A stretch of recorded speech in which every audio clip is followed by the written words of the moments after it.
Hello बच्चों, नमस्कार। आज हम 10th क्लास के यूपी बोर्ड सोशल साइंस यानी कि सामाजिक विज्ञान के कुछ इम्पोर्टेंट क्वेश्चंस पढ़ेंगे। टॉप 10 ऑब्जेक्टिव क्वेश्चन जो पिछले साल आए हुए हैं, तो आप ध्यान के साथ इन्हें देखिए और पढ़िए और याद कर लीजिए। ये काफ़ी इम्पोर्टेंट क्वेश्चन ये पहले आए हुए हैं, तो ऐसा मत समझिएगा कि ये बस ऐसे ही हैं। काफ़ी इम्पोर्टेंट क्वेश्चन है, मैंने ये छांट के लिखे हैं, सर्च किए हैं।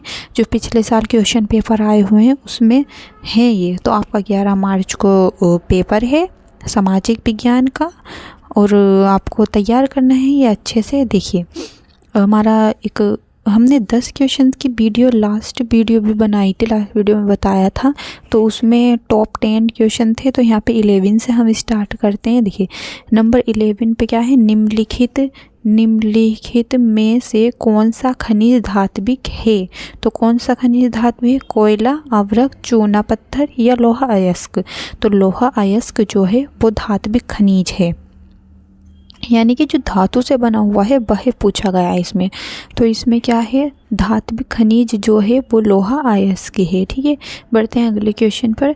देखिए, अगला क्वेश्चन क्या है हमारा, अगला क्वेश्चन है कि कपास की खेती के लिए कौन सी मिट्टी उपयुक्त है। कपास की खेती के लिए कौन सी मिट्टी उपयुक्त है, काली मिट्टी। देखिए, काफ़ी ज़्यादा इम्पोर्टेंट क्वेश्चन है, ये कई सालों तक पूछा गया है। ये 2019 में भी पूछा गया था, क्योंकि जब मैंने 10th क्लास के एग्ज़ाम दिए थे तब भी ये था, कपास की खेती के लिए कौन सी मिट्टी उपयुक्त है, तो वो काली मिट्टी उपयुक्त है। नंबर 13 पे है, निम्नलिखित में से कौन से उद्योग में कच्चे माल के रूप में बॉक्साइट का प्रयोग किया जाता है। तो वो एल्यूमिनियम का प्रयोग किया जाता है। ठीक है, ध्यान के साथ ये तीनों देखिए कौन कौन से क्वेश्चन हैं।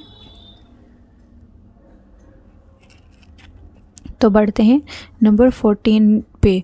देखिए, निम्नलिखित में से किसको सेवा क्षेत्रक भी कहते हैं। प्राथमिक क्षेत्रक को सेवा क्षेत्रक कहते हैं, द्वितीयक क्षेत्रक को सेवा क्षेत्रक कहते हैं, या चतुर्थ क्षेत्रक को सेवा क्षेत्रक कहते हैं। देखिए, इस पर टिक भी लग रहा है। तृतीयक क्षेत्रक को हम क्या कहते हैं, सेवा क्षेत्रक कहते हैं। मतलब जो तृतीयक क्षेत्रक है उसका दूसरा नाम एक सेवा क्षेत्रक भी है। तो आप ये याद कर लीजिए। देखिए, 15 पर हम बढ़ते हैं।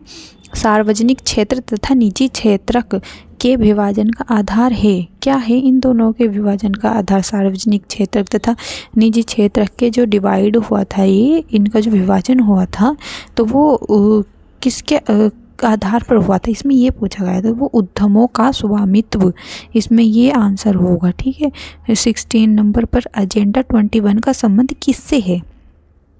ठीक है, एजेंडा 21 का संबंध किससे है, तो वो सतत पोषणीय संधारणीय विकास से है। सतत पोषणीय संधारणीय विकास से एजेंडा 21 का संबंध है। ठीक है, नंबर 17, उपभोक्ता सुरक्षा अधिनियम कब बनाया था। उपभोक्ता सुरक्षा अधिनियम कब बनाया था, तो वो हमारा 1986 को बनाया था। ठीक है, 86 को 1986 को उपभोक्ता सुरक्षा अधिनियम जो बनाया गया था। ठीक है, ध्यान के साथ आप देखिए। फिर है हमारा कि बांग्लादेश के ग्रामीण बैंकों की शुरुआत जो हुई थी वो कब हुई थी, किसकी, बांग्लादेश के ग्रामीण बैंकों की शुरुआत कब हुई थी। जो बांग्लादेश में जो गांव हैं उनमें जो बैंकों की शुरुआत हुई थी वो कब हुई थी, 1976 को हुई थी। तो ये देख लीजिए 1976 ही, इसमें 1970 है, 1976 का ऑप्शन नहीं था इसमें जब मैंने देखा, लेकिन ये 1976 ही आंसर है। जब मैंने पढ़ा तो ये 1976 ही, आप देख लीजिएगा, ये बिल्कुल सही आंसर है। निम्नलिखित, देखिए 19 क्वेश्चन पे, निम्नलिखित में से कौन सा जैव संसाधन है इनमें से। देखिए, जैव संसाधन किसे कहते हैं, जो जीवों से मिलकर बना हो ऐसा संसाधन ही तो जैव संसाधन कहते हैं।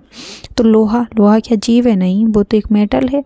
तांबा भी नहीं है। चट्टाने क्या है, चट्टाने तो वो होती पहाड़ वगैरह होती ना, चट्टान होती है, तो वो हमारे जीव थोड़ी ना है। तो इसमें मत्स्य पालन होगा। मत्स्य पालन उद्योग मतलब मछली पालने का जो बिजनेस होता है वह जैव संसाधन में आएगा, क्योंकि मत्स्य पालन किसे कहते हैं, मछलियों का पालन करके जो बिजनेस किया जाता है उसे हम मत्स्य पालन कहते हैं। तो मछली एक जीव है, तो जैव संसाधन मत्स्य पालन उद्योग, यह है इसका आंसर होगा। तो ये नंबर 20, निम्नलिखित में से किस देश का मानव सूचकांक सर्वोच्च है। मतलब निम्नलिखित में से किस देश का मानव विकास सूचकांक सर्वोच्च है। बांग्लादेश का, पाकिस्तान का, श्रीलंका का या नेपाल का। तो उसमें श्रीलंका आएगा। क्यों आएगा श्रीलंका? क्योंकि इसका ही मानव विकास सूचकांक सर्वोच्च है। मतलब इसमें पूछा गया है जो ये 4 देश हैं, पाकिस्तान, बांग्लादेश, नेपाल, श्रीलंका, तो इन चारों में से किसका मतलब कहाँ मानव विकास सबसे ऊपर नापा गया है, कि कहाँ मानव विकास सबसे ज़्यादा हो रहा है, तो वो हमारा श्रीलंका ही आएगा।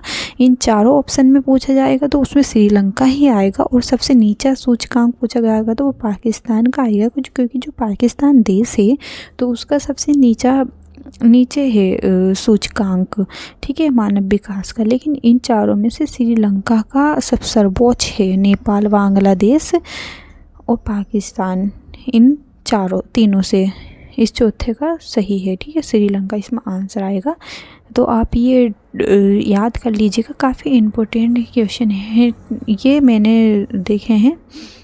देखिए आपका 11 मार्च को पेपर है, तो ऑल द बेस्ट सभी को, और अच्छे से प्रिपरेशन कीजिए अपनी, आप देख सकते हैं। Thank you for watching, tata bye bye students, and all the best आप सभी को आपके एग्ज़ाम के लिए।